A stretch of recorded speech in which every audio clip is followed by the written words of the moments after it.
Welcome to Horror in Detail. Are you ready to embark on a chilling journey into the realms of darkness? The mysterious and the bone-chilling world of horror stories. On this channel, we are dedicated to unraveling the most terrifying tales that will send shivers down your spine. First story. This story was shared by you/_coyotes_. Go man while camping? What was this? Hey, I'm not really new. I've used Reddit before, but I wanted to make this profile to tell everyone some pretty terrifying stuff that has happened to me in the past. Of all the creepiest, this story takes the cake. If you've read the Anansi's Goat Man story, you'll find similarities in mine. I couldn't believe some stuff when I read it and how it compared to this experience. It was 2007. I was with a couple of my friends camping. I was 16 and was just with some 16 to 18-year-olds on this fun camping trip out in the woods behind some of these guys' houses. We picked a spot in the clearing where it would be like a little party kind of site, although I don't do drugs or even smoke weed or any of that.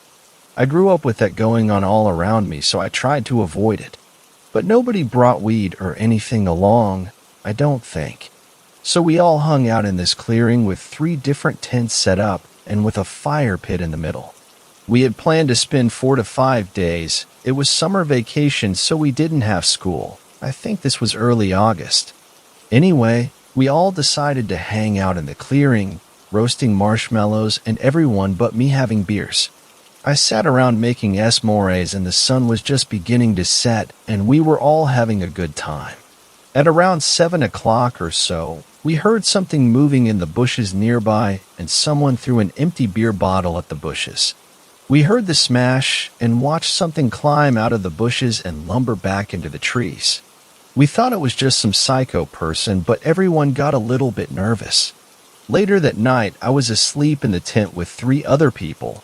The only person I knew was my friend, Paul, who invited me along. I remember everything being silent, and then I heard a sort of popping sound by the fire, and we all sat up. Crawling out, we could hear people in the other tent's voices saying the fuck was that. Paul unzipped the tent, and we crawled out. The fire, which we had put out about an hour or 2 ago, was now roaring with flames. We put it out and thought maybe someone poured gasoline all over the fire and lit a match or lighter and lit the fire. But we never heard the gas pouring or a match being struck/lighter being flicked.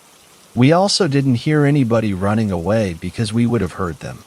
It was at this point. There was an awful smell but had a stuffy nose and couldn't make it out really. It may have been a skunk, but Paul said one of the other guys said.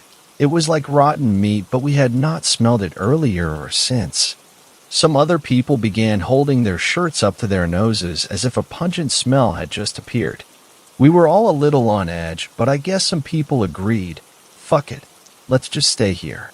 Nobody brought any guns to fend ourselves off, but one guy, who was about 18, said he had a pocket knife. Our second day here, nothing happened until it became night again. At around 4 a.m., we were all fast asleep and awoken by noises behind our tent. We started to get out when Paul said, "Shut the fuck up for a minute." We sat in silence listening to the noises, which sounded like voices I couldn't make out.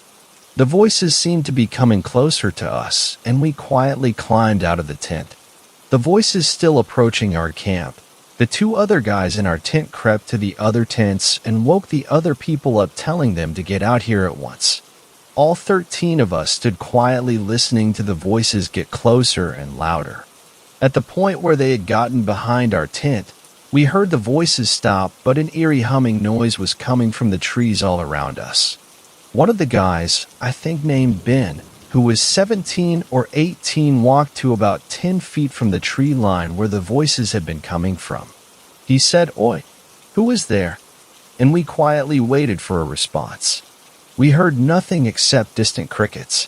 He walked back to us, and right then we heard the voices moving away, which to me sounded like what Ben had asked, "Oi, who's there?"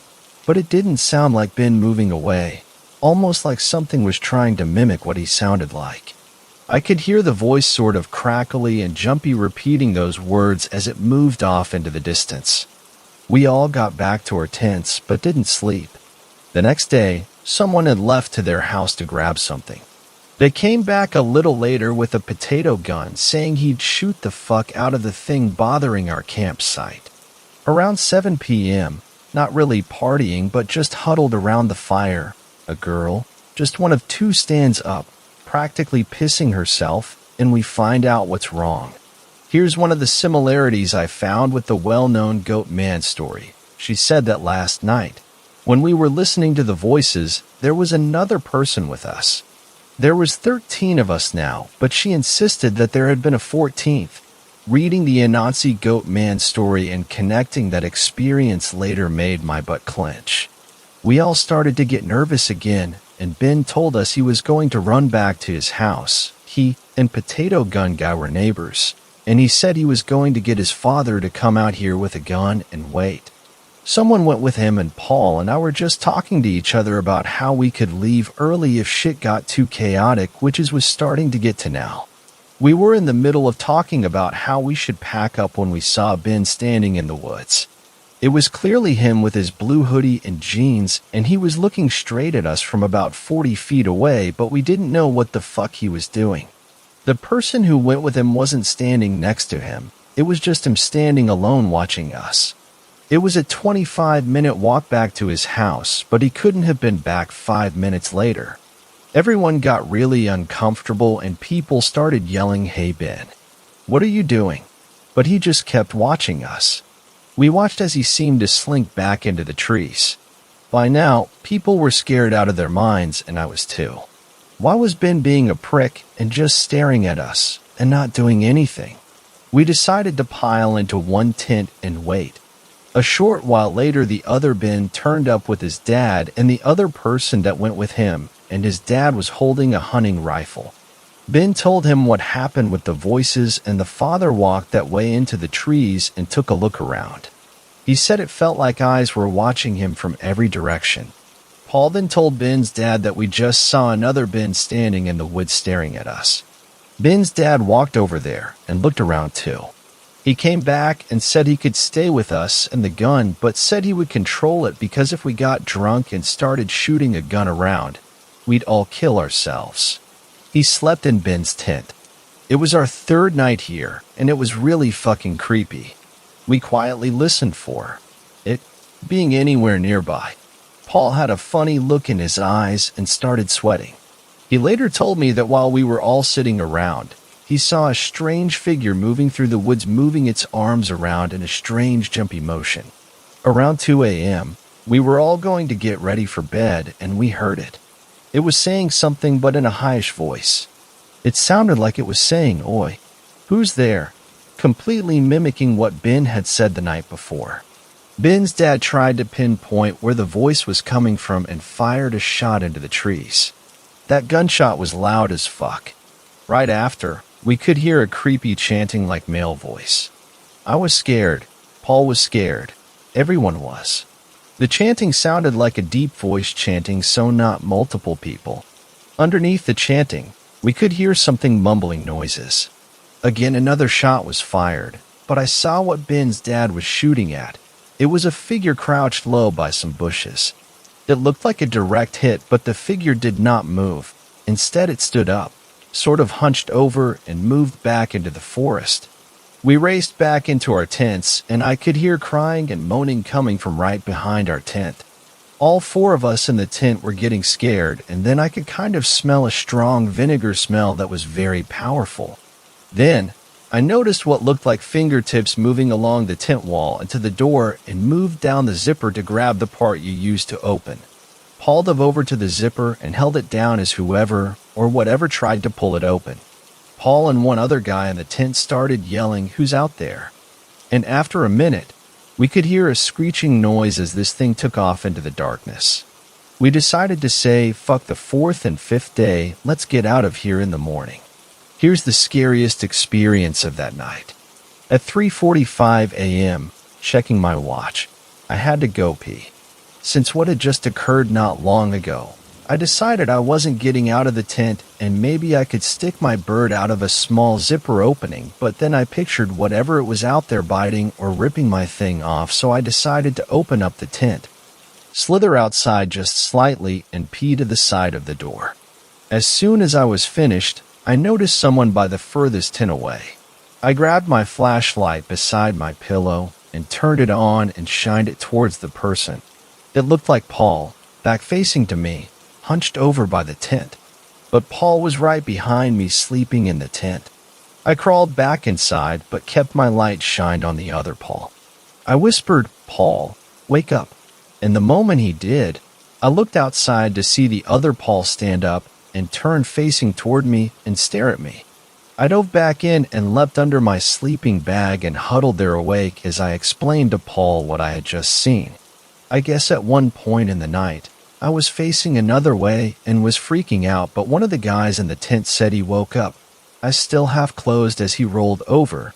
He could see the other Paul looking through the part in the tent flap I didn't close. He thought it was just Paul coming to wake them up, but realized the real Paul was asleep right beside him. We packed up and left. So I guess that's the creepiest thing that happened to me. I don't exactly know where this forest was. It was on private property, I think, but goddamn was that fucking scary. I have a couple different stories I can share, but I don't think they were as scary as this. Second story. This story was shared by you/Neurobros. My sister spent the night in my apartment. A few days ago, after me and my girlfriend finally took care of a terrible situation, I got a number from a person I thought I didn't know. So against my better judgment, I picked up the phone, and it was my sister. She told me she was coming over to my state for a day as part of a job trip and asked if she could spend the night at my place. Naturally, attempting to be a good brother, I welcomed her with open arms and said she was free to sleep here. Now I want to make it clear that I hadn't seen my sister for a few months prior to this, because she lives on the East Coast, so we seldom get the chance to see each other. I also hadn't talked to her for about a month due to a small argument we had, but it was nothing too bad. So she arrived at my apartment, and we all watched television together and had a good time. At around 11 or 12, my sister suggested quite demandingly we should all sleep because me and my girlfriend had work tomorrow, and she had to get up early. So while we found it a little strange, me and my girlfriend went to bed, and that was that. Nothing odd happened until I woke up in the middle of the night to go pee. When I woke up, my bedroom door was open, and I specifically remembered closing it before bed because my girlfriend was now too scared and felt vulnerable with it open. After my eyes adjusted to the darkness, my heart almost exploded when I noticed my sister standing at the doorway. I asked what she was doing, and she said that she had just woken up to get some water. Mostly because I was still very sleepy, I dismisses it as nothing and used the bathroom and got back to my bed. Before sleeping again, I wondered why my sister needed to open our door if she just needed to get some water from the kitchen. Creeped out, I just went back to sleep. At 4 a.m., my phone alarm went off. This is very wrong for two reasons. One, I would never wake up at 4 a.m., and two, I never use an alarm. My girlfriend is pretty much my personal alarm in the circumstance that I need one. I thought nothing of it and just switched it off. I then heard some soft giggling coming from my kitchen and got really scared. Now I don't have a gun or anything, so I just picked up a vase next to my bed and walked into the kitchen. I heard a voice from the guest room asking me what I was doing, and it was my sister. I said nothing and went back to bed and fell asleep almost instantly. I woke up at 8 a.m. to my girlfriend shaking me and telling me to wake up. She said that my sister had taken all her stuff and left before she woke up. I tried calling her to ask why she left so abruptly, but her phone was apparently off. I walked into the kitchen and saw the very vase I carried there the night before smashed into many pieces. After this, I tried calling the number I thought was my sister's again, but it was still off. I called my sister's old number, or what I assumed was now her old number, and she picked up the phone. I asked why she left without a goodbye, and she asked me what I was talking about. I explained to her the events of last night, and she told me she was in Tokyo on a trip. She Skyped me an hour later, and she was, indeed, in Tokyo, and has been for the last few days. I could see the Tokyo buildings behind her hotel window. She told me to call the police as we ended our conversation, but I didn't. I don't want the police to think this is a prank or something, but I was just so terrified. I still have no idea what happened as I write this. Third story. This story was shared by you/a lost girl 17. My roommate met the Go Man. On Saturday night, my roommate Lauren, her boyfriend Max, and I were eating takeout and watching random YouTube videos. Aliens, conspiracy theories. You know the drill. Max put on a Jeff the Killer video, and this kick-started us watching a bunch of creepypastas. Eventually, we began to watch Annecy's Go Man. I was on the edge of my seat, engrossed in the best creepypasta I had heard since the Slender Man. However, halfway through the video, my friend Lauren said in a terrified whisper, "Please turn that off." I closed the video. It wasn't unusual for Lauren to get a little freaked, however, when I looked at her, tears streaked her face, and every inch of her body was vibrating with tension. Her fingernails dug so hard into her hands she drew blood. It took half an hour to bring her out of her petrified state. When she was reasonably calmer, in her bed, cocooned in the safety of her blankets, I asked her what was wrong. What follows is an accurate account of what Lauren told me on Saturday night. When I was 15, my parents decided to get divorced. In all honesty, I was relieved after living for months in an unhappy home. Mom and I were going to keep the house, and Dad was going to find somewhere new. In order to give him time to find a new place, my mom decided to fly out to her hometown in Texas and stay with her sister for a month. I was given the option of going with Mom or staying at home, in London, with Dad. I decided to go to Texas with Mom as I'd never visited the USA before. My aunt had twins a year younger than I and lived in a farmhouse with many acres of land. I figured I'd have an amazing summer with my cousins, exploring and adventuring. We arrived, and my Aunt Jess was lovely. She had the same blonde hair and voluminous figure as my mom.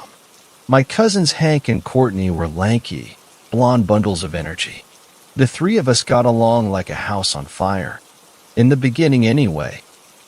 The first few days were spent swimming in the lake on their land, eating a picnic of tuna sandwiches and Reese's Pieces for lunch. We were exploring the attic one afternoon when we came across a tent. I immediately suggested we should have a campout. This thrilled the twins, who suggested we camp by the lake. I disagreed. We always play at the lake. There was a massive woodland less than 10 minutes from the house. Why don't we camp in the woods? Hank and Courtney looked at each other and burst into hysterical laughter. Then they turned their freckled faces towards me, looking grave. "Those woods are haunted," Courtney stated. "Yeah," Hank agreed. "Everyone knows that." This only made me want to camp in the haunted woodland more, but Hank and Courtney refused. After days of pestering, they agreed to explore the woods during daylight, so one day, following lunch, we headed to the woods. It was cool in the wood. The trees offered excellent protection from the hot Texan sun. A narrow, dirt path snaked through the trees, so, for a while, we stuck to the path, venturing further in the woods. "But let's not go too far in," Courtney kept repeating. At some point, Hank seen a tree swing just slightly off the path and sprinted towards it. I sprinted after him, and reluctantly Courtney did too. "Climb on." Hank gestured towards the swing, and I clambered on board. He began to push me, so high. I was laughing hysterically, feeling free as a bird.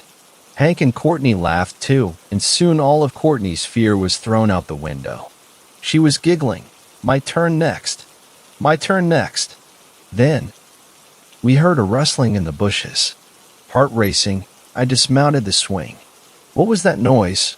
asked Courtney, fear creeping back into her voice. "Just an animal," Hank said. He didn't sound sure. The air was filled with a horrible smell, kind of like sour milk. We all covered our mouths and noses with our hands. Courtney gagged a little. "Let's get out of here," I said, a sickening feeling in the pit of my stomach. The smell followed us all along the path, and every once in a while we'd hear a rustle or the snap of a branch from the depths of the forest. Just an animal, just an animal," Hank kept muttering.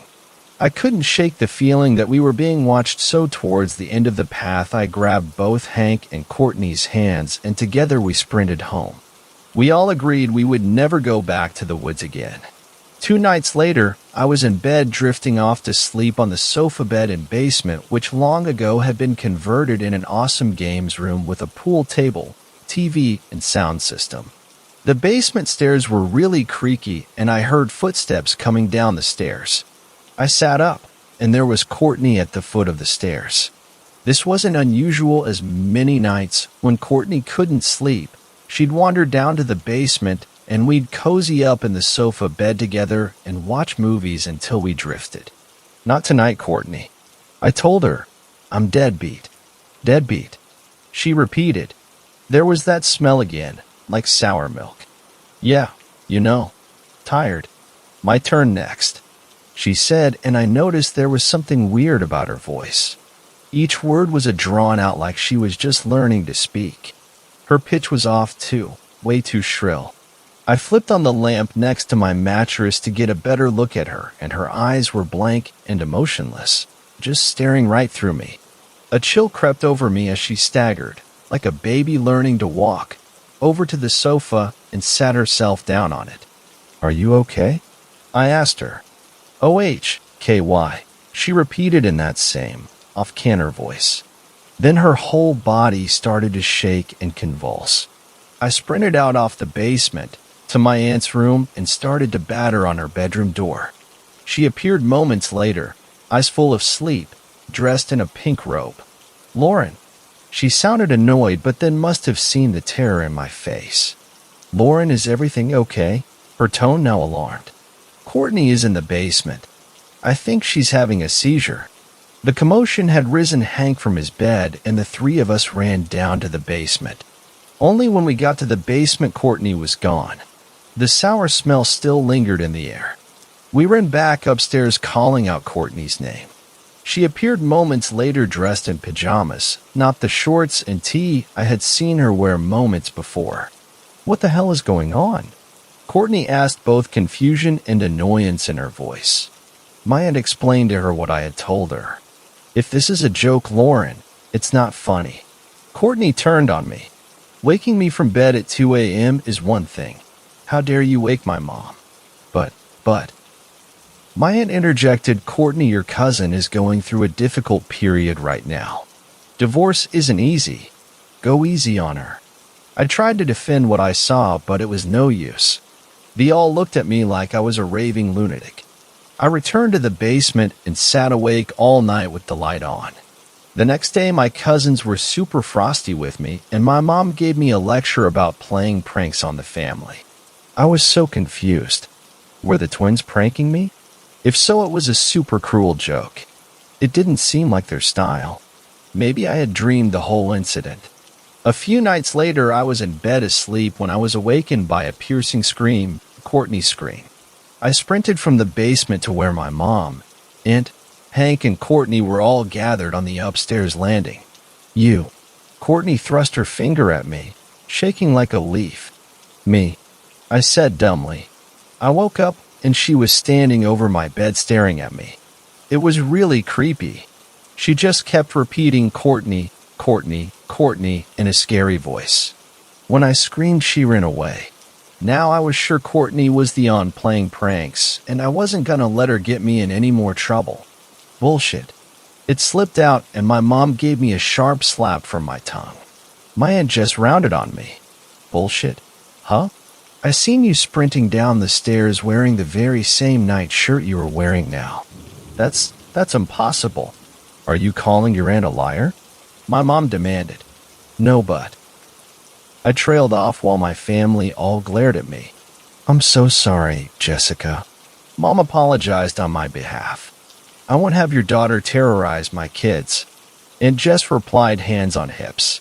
We left Texas and flew back to England the following day, 2 weeks early. My mom keeps in touch with Jess. I've tried emailing Hank and Courtney, but they never respond. That bridge is forever burned. Since then, I had convinced myself the whole situation was a weird prank Courtney played on me that got out of hand. That was until I heard the story of the Goat Man. Now I think the whole situation was something much more sinister. Max and I are completely sure Lauren is being truthful. She is not the type to make up ghost stories, and if you guys had seen the fear in her eyes, you would all be convinced too. Max and I have convinced her to reach out to Hank and Courtney. If the Goat Man still haunts the woods by their house, he could easily strike again.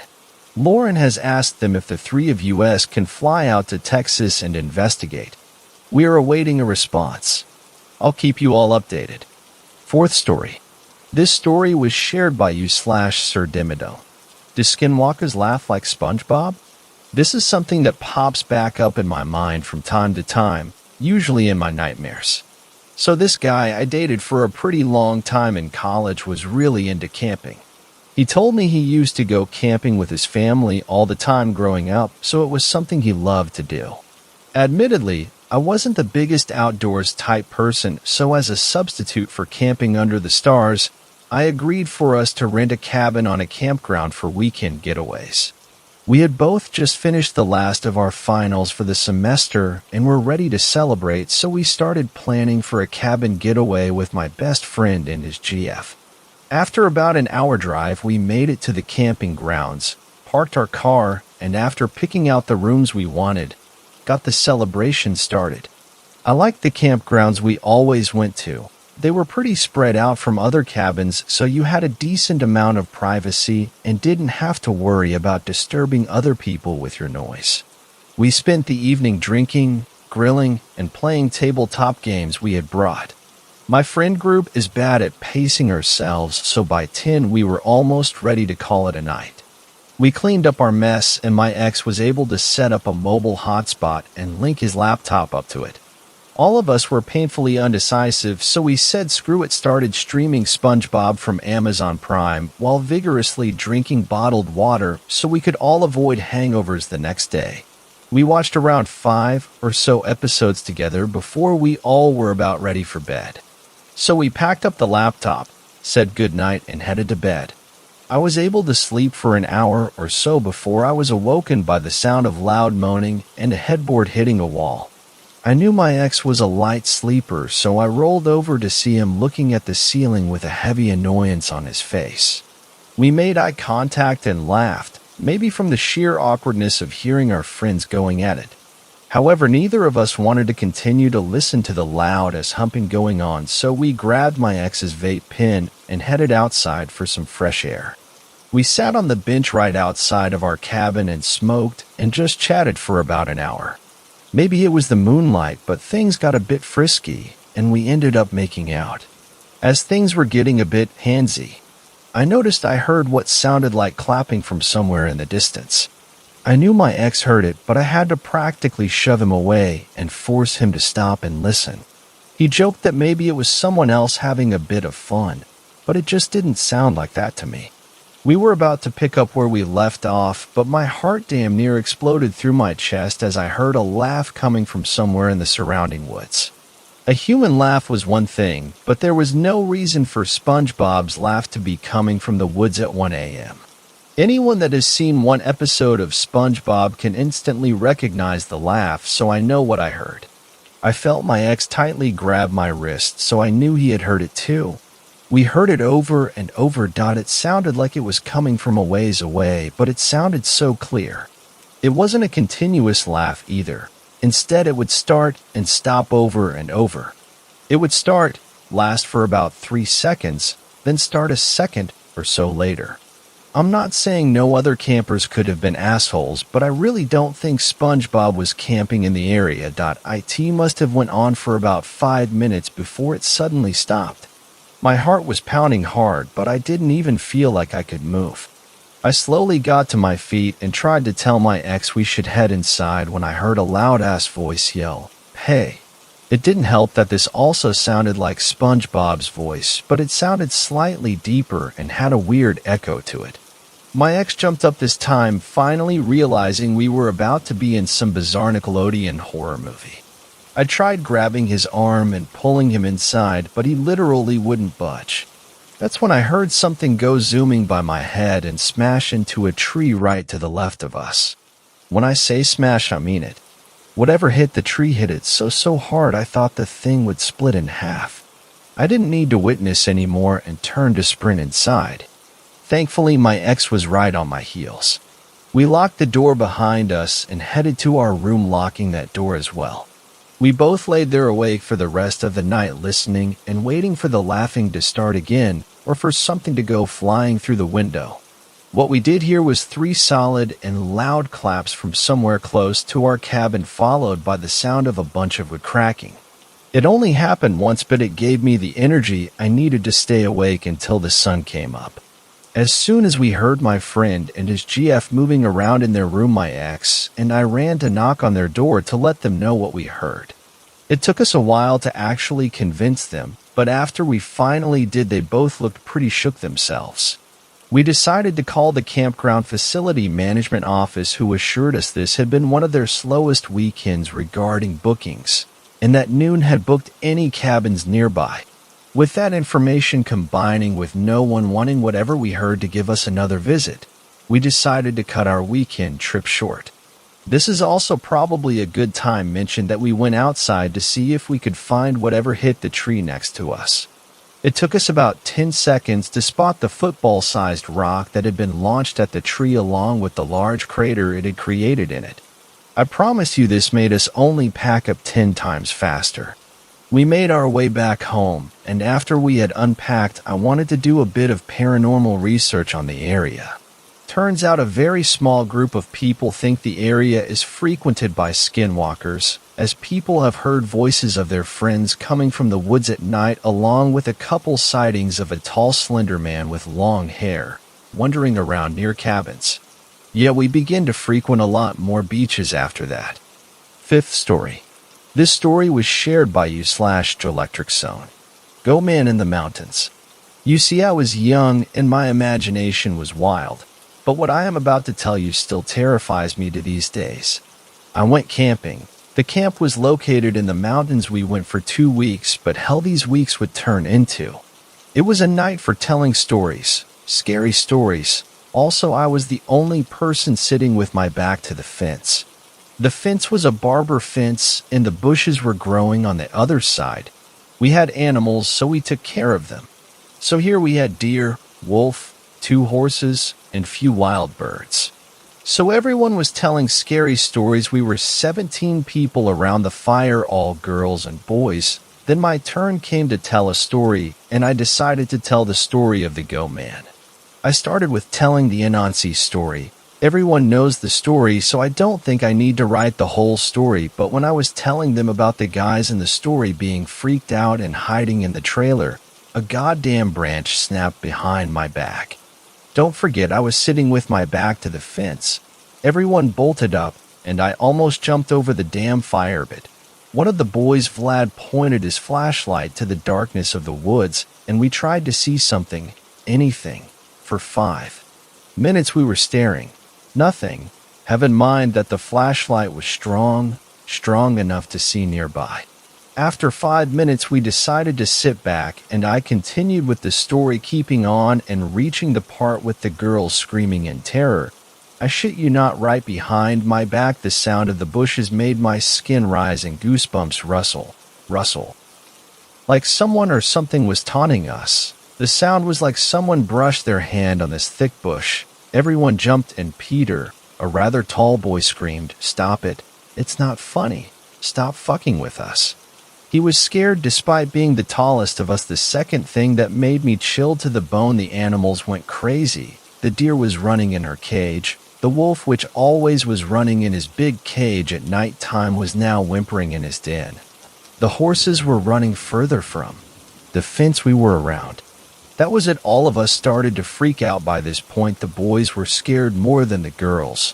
I looked at them and said, "I am close to the end." I'll finish the story and we're out of here. One of the girls screamed into the darkness, "If this is our head boys and head girls, please stop. It's not funny." Everyone heard someone coming from the cottages we were staying in. The guys were coming our way were our headman and head girls. We were terrified looking at the fence and back to them. There's no way that they got so fast to the cottages without us noticing. They told us to cut the pranks off and put out the fire and go back to the dormitories. As I promised, I almost finished the story when we all smelled something like rotting eggs, disgusting and strong. Someone suggested that someone threw something in the fire pit or the animals' cages were not clean, but I knew damn well it was not it. The damn thing or animal decided to make the most uncommon noise behind my back. I jumped over the pit, and we all huddled in one place as Vlad pointed his flashlight. We all froze like an animal freeze we did. I still remember that moment in my life. From the darkness of the forest reflected by the flashlight were peering at us a pair of yellow eyes. The height for these eyes was not okay with me. We were staring at each other for good 10 minutes when it decided to bare its teeth and screech at us. We all bolted, forgetting about the damn fire. As I turned around, these damn eyes were peering at us and shinning in the damn darkness without the flashlight. We all run inside our dormitories, and the head boy of ours asked us, "What the hell is going on? Why you didn't put out the fire?" He was angry, but we didn't care. We refused to go back there again.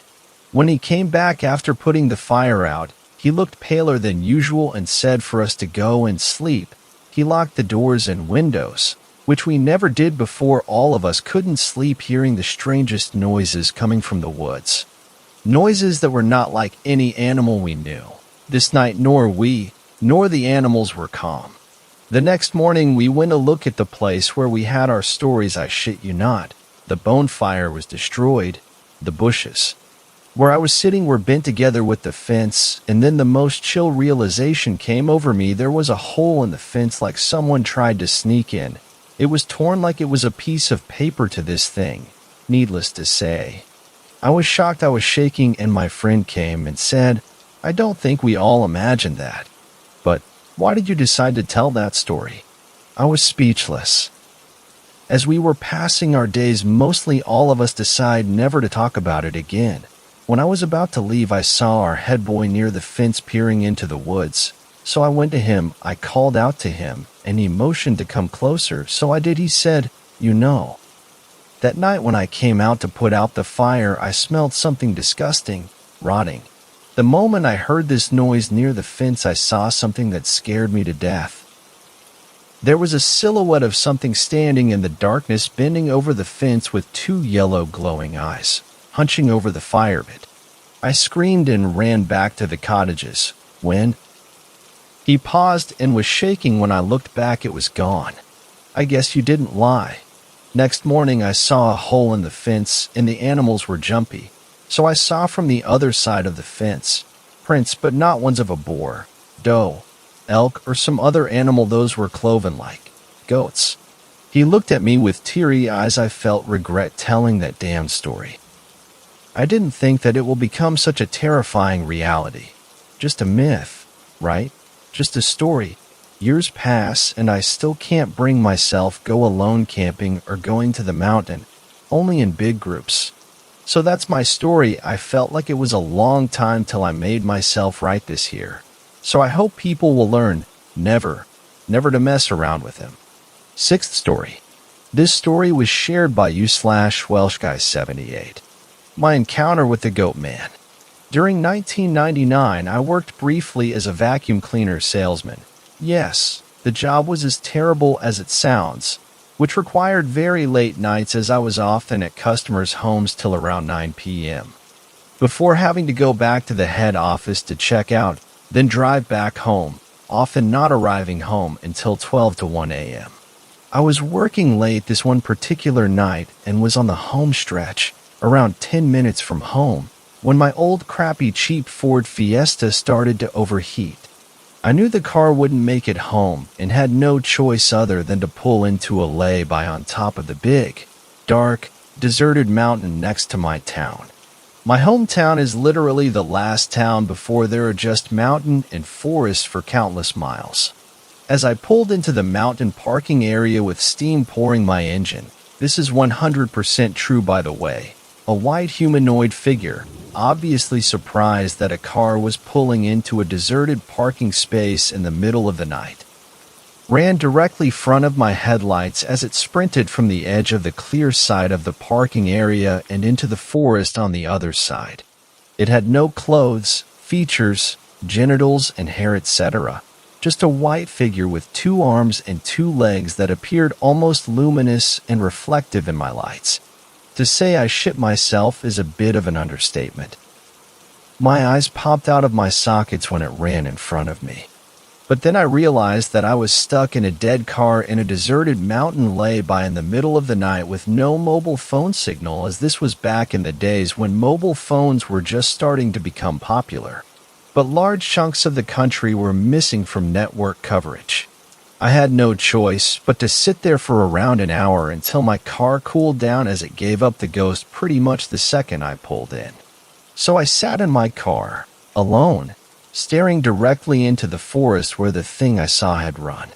No weapon, no way to contact, any way to let them know where I was, and no passing traffic to possibly flag down. During my wait in the car, I obviously started to wonder what I had seen. I knew for a fact that I had actually seen something, and it was not a trick of the light. That much was clear. I discounted sheep, horses, foxes, or any other animal that populated the Welsh mountains, as I was certain it a 2-legged humanoid creature shape with roughly human head, body, arms, and legs proportions. The obvious answer would have been that it was some very strange man who for some reason was wearing a white entire body stocking. Think Charlie's Greenman in It's Always Sunny. But since we were miles away from the nearest home, and I was the only car around, it's highly unlikely that someone would have spent hours walking through thick forest just to hang out at a parking area in the middle of a forest wearing a unitard. Since I could rule out possible animals or humans, I had to consider the alternative, which isn't a nice thing to think about when you were stuck in a broken-down car with this creature very possibly still outside.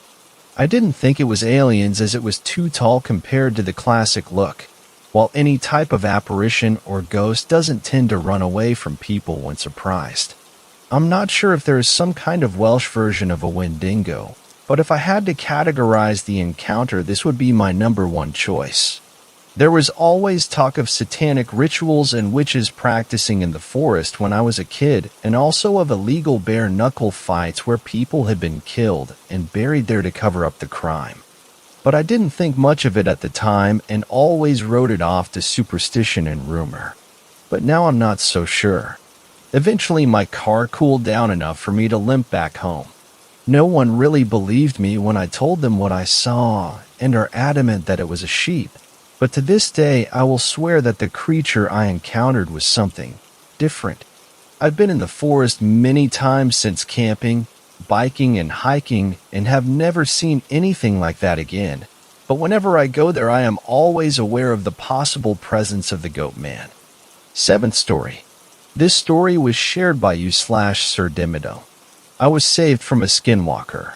For about a year and a half I, 22M, dated my ex, 23M, who was Native American, specifically Navajo. Our relationship got serious enough that we introduced each other to our parents. He and his family lived close to our college, so I would go over there quite frequently for dinner or just to visit. During spring break, his parents invited me to come with them to a log cabin they and their extended family had rented for a weekend. I accepted and honestly got kind of excited, as I felt like my BF and I were moving up in our relationship. I also could count the number of family vacations I had taken growing up on one hand, so there was that. The night before we drove to the cabin, my BF's parents invited me over for dinner, and after they sat me down to talk to me about the next couple days. I already knew my BF's grandparents were extremely in touch with Navajo traditions and could be harsh to certain people they saw as outsiders. They basically explained that they may not accept me immediately and that they apologized if at any point they offended me. I thought about what they said the entire drive to the cabin, and it honestly only made me even more nervous the closer we got to our destination. Meeting a boyfriend's family for the first time was stressful enough, but adding on the fact we were the same gender and that his family may view me as an outsider made my chest unbearably tight. As we drove up to the cabin, immediately we saw that there was a group standing outside of it. My BF's dad parked the car. He and his wife jumped out to run over to the crowd to see what the issue was. The yelling was so loud you could hear it almost clearly, despite us still being in the car. I asked my BF who the people were, and he said they were all different family members, and that a serious argument must have broken out. We got out of the car and walked around to the front of it so we could see what was going on. It looked like it was about 9 people yelling at one guy. The guys had his back to us, but I remember his bizarre way of standing. It's hard to describe, but if I had to give a comparison, it would be Mr. Crocker from Fairly Odd Parents. The argument was so heated it looked like nearly everyone was ready to start throwing punches. Finally, the guy with his back to us yelled something before turning and walking in our direction. I thought he was walking directly towards us, but then I realized he was on the path to walking past us. As he walked by me, I remember he looked at me really quick, and we made eye contact. His hair was long and shaggy and came down over his face, but I could still see his eyes. They looked immensely glazed over, like the guy was beyond high. Despite nothing technically being off about him, it just felt like I had looked into the eyes of a mannequin or something. Getting over my uneasiness, I noticed the guy hadn't walked to a car, but instead had continued to walk until he walked into the woods. I turned to my BF and asked where he was going and who that was, and he said that he was pretty sure it was one of his uncles, but he hadn't seen him since he was a kid. We both assumed the guy had maybe went to blow off some steam or walk off a high. My boyfriend's parents came back and said everything was fine now, and that we could take our bags out the car to head inside. Log cabin was honestly an understatement. The house they had rented out for weekend was massive. It had enough rooms where everyone's personnel family had their own rooms. I was beyond shocked to learn that my BF's parents had gotten us our own room, although it was the smallest. We settled down, and then I got to go around and meet my boyfriend's family. Unexpectedly, everyone was beyond nice. I kind of felt like I'd be treated like an outsider given how traditional my BF had said his extended family was, but nearly everyone I met greeted me with a giant hug and warming smile. I guess the 2 exceptions were my BF's grandparents. Both seemed very contained and had this very serious look on their faces. As I approached them to introduce myself to them, they both looked me over a couple of times before moving. Soon they both stood and gave me a very strong-handed handshake and pat on the shoulder. It wasn't a dream-come-true loving welcome, but it was at least a gesture of acceptance. As the night went on, everyone in the house talked, drank, ate, and even had a period where one family member brought a guitar out and we all drunkenly sung covers of popular songs. I had an amazing time, and it was defiantly a night I wouldn't forget. I do, however, remember this tense feeling that was with me the entire night. Like something was around me, but that I couldn't see. The night flew by, and before long it was sometime after 1 a.m., and everyone was ready to go to bed. Before anyone made their way to the room for the night, my BF's grandfather called everyone into the living room for a family meeting. I figured I was a guest, so that included me, but before I was able to grab a seat, several male family members told me I wasn't allowed to be here for this, and that I had to go upstairs. I was kind of disheartened by this, but I made my way up to my room. To be fair, I wasn't alone, as the Caucasian wife of some member of the family was also not allowed to sit in on the meeting. I went upstairs, showered, and went to my room to mess around on my phone until my boyfriend came upstairs. While I waited, I got a sudden surge of anxiety. I don't know where it came from, but my heart just started racing, and it felt like I was about to cry. It lasted for only a minute or so, but freaked me out big time. After it ended, I sat there confused and slightly shaking. My BF walked in, and seeing him settled me down.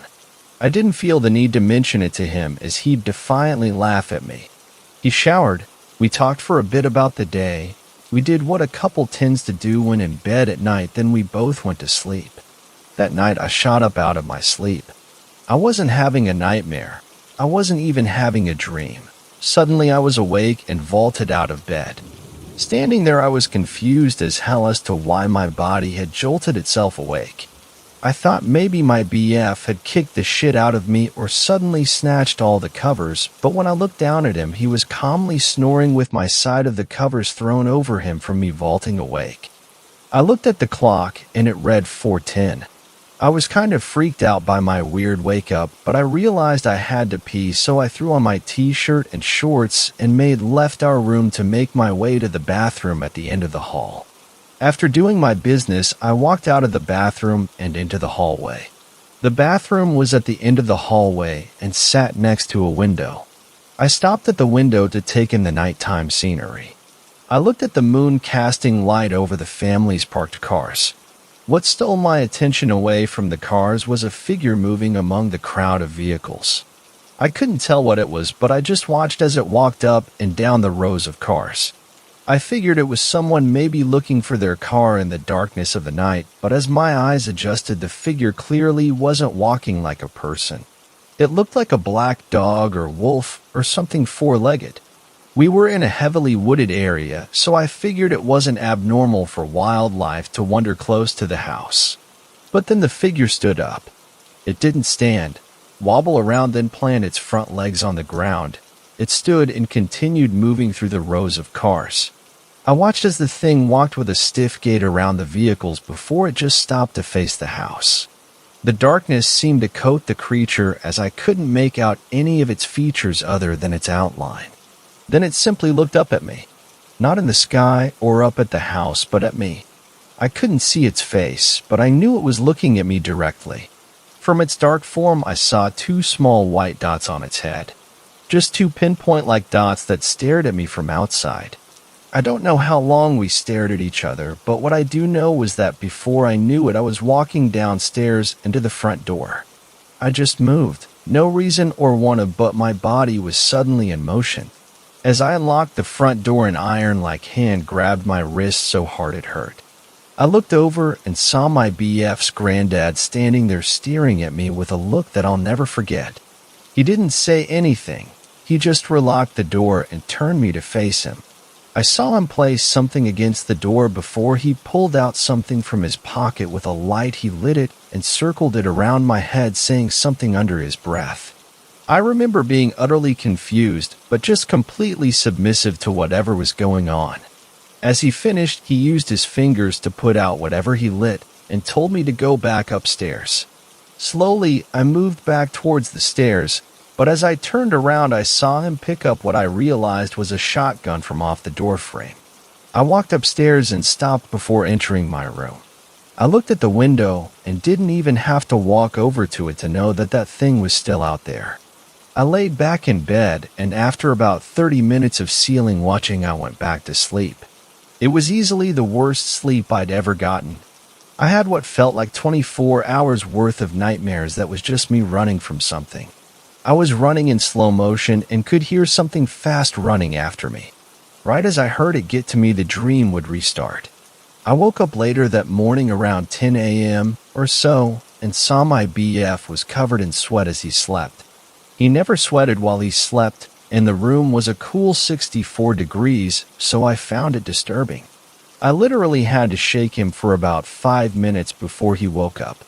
At first, he just dreamily stared straight ahead before he registered I was looking over him. I can honestly tell you that my BF is a part of our college's ROTC program, and he is used to waking up early. 99% of the time, he would wake up 2 hours before me when he slept over. Not to mention, in the rare cases that he did sleep longer than me, he would snap awake whenever I touched him. He lazily got dressed before we both went downstairs to find the entire house in a dreamlike state. Everyone moved through the house like zombies, and everyone seemed half dead. Before anyone worked on breakfast, my BF's grandfather called for another family meeting. I was still not allowed to listen, but this one lasted much longer than the last. When it was over, my BF and his parents told me we were packing up and leaving. I couldn't argue as everyone in the house simultaneously moved to their rooms to pack up their items. Within an hour, everyone had packed up and placed their belongings in their cars. As we drove away from the massive cabin, I couldn't help but feel like those same small white were watching us from just out of sight. During the ride home, my BF, the car was quiet. When we stopped to get gas, I tried to ask my BF why he had left, but he just looked at me and said it was hard to explain. Even after they dropped me back off at my campus apartment, I wondered if the reason the trip had been canceled was because of the figure I had seen that night, as well as the dreamlike state everyone had woken up in. Up until we broke up, I would ask my ex why the trip had been canceled, and he never really gave a direct answer. He'd just say that I wouldn't understand, or that it was a family dispute. It wasn't until after we broke up that I saw a documentary on skinwalkers. It made me shudder to think what would have happened if I had opened that door and walked outside. Thanks a lot for watching the video till the end. Subscribe to our channel Horror in Detail. Drop your opinions/suggestions in the comments section, and like the video as it helps with the YouTube algorithm.